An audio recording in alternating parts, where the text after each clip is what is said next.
Baik, yang selanjutnya, saudara-saudara yang selalu dirahmati Allah Subhanahu wa taala, yang selanjutnya dalam berkorban itu yang perlu kita perhatikan adalah syarat-syarat syah kurban. Maka dalam pelaksanaan penyembelihan hewan kurban itu telah diatur sedemikian rupa oleh syariat Islam, mulai dari waktunya, tempat, jenis-jenis hewan yang akan disembelihnya, beserta umurnya, dan kepada siapa daging kurban itu dibagikan. Semua itu telah dijelaskan oleh para ulama fikih terdahulu. Maka berbeda dengan penyembelihan hewan yang biasa yang tidak terkait dengan syarat-syarat tertentu sebagaimana hewan kurban, karenanya hal itu bisa dilakukan kapan saja, oleh siapa saja, dan untuk siapa saja dagingnya dibagikan.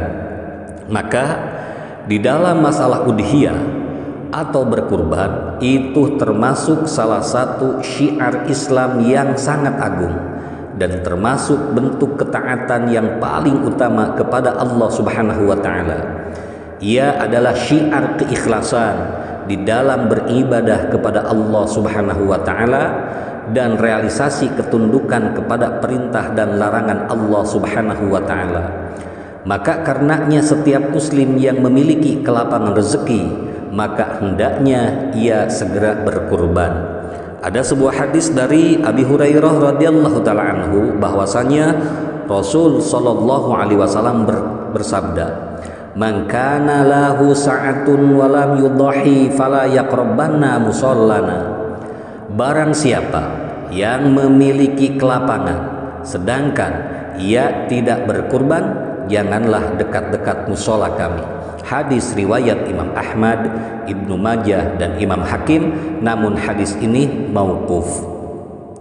Baik, saudara-saudaraku yang dirahmati Allah Subhanahu wa taala, di antara urusan kurban yang selalu harus diketahui oleh seorang mudahi, yaitu orang yang hendak berkurban, adalah syarat-syaratnya. Apa yang harus dipenuhi oleh pengorban dari ibadah kurbannya? Yang pertama tentunya hewan kurbannya harus dari hewan ternak. Apa saja yang termasuk hewan ternak? Yaitu jenisnya unta, sapi, kambing, ataupun domba, ataupun kerbau yang sejenis sapi. Hal ini berdasarkan pada firman Allah Subhanahu wa taala di dalam kisah surat Al-Hajj ayat 34. Walikulli ummatin ja'alna mansakan liyadhkurusmallahi ala ma razaqahum min bahimatil an'ami. Dan bagi setiap-tiap umat telah kami syariatkan penyembelihan kurban supaya mereka menyebut nama Allah terhadap binatang-binatang ternak yang telah direzekikan Allah kepada mereka. Kisah surat Al-Hajj ayat 34. Yang dimaksud dengan bahimatul an'am yaitu unta, kambing, dan sapi. Ini yang dikenal oleh orang Arab sebagaimana yang dikatakan oleh Al-Hasan, Al-Qatadah, dan selainnya. Atau sejenis hewan sapi seperti kerbau, karena hakikatnya sama dengan sapi juga diperolehkan untuk berkurban. Dengan demikian maka tidaklah sah berkurban dengan menggunakan 100 ekor atau 1000 ekor ayam sekalipun ataupun ribuan ekor bebek, maka dikarenakan tidak termasuk pada kategori bahimatul an'am. Yang kedua, usianya sudah mencapai umur minimal yang ditentukan syariat.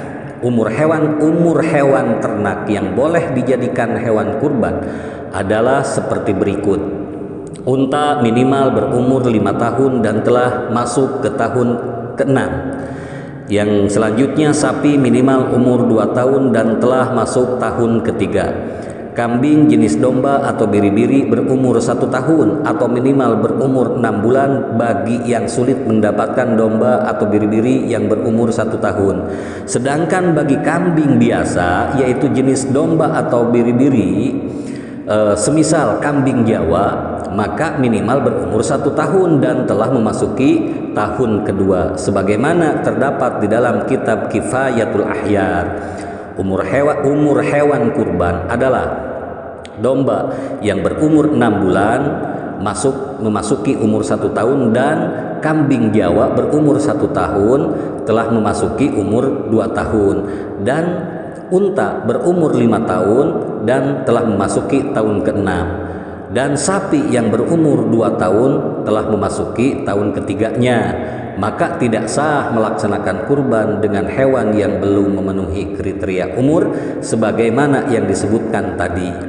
Nah, entah itu unta, entah itu sapi maupun kambing, karena syariat telah menentukan standar minimal umur dari masing-masing jenis hewan kurban yang dimaksud. Jika belum sampai pada umur yang telah ditentukan, maka tidaklah sah berkurbannya dengan hewan tersebut.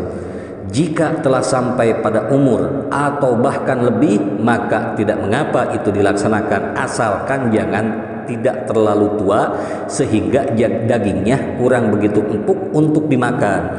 Ini perlu diperhatikan oleh kita semua.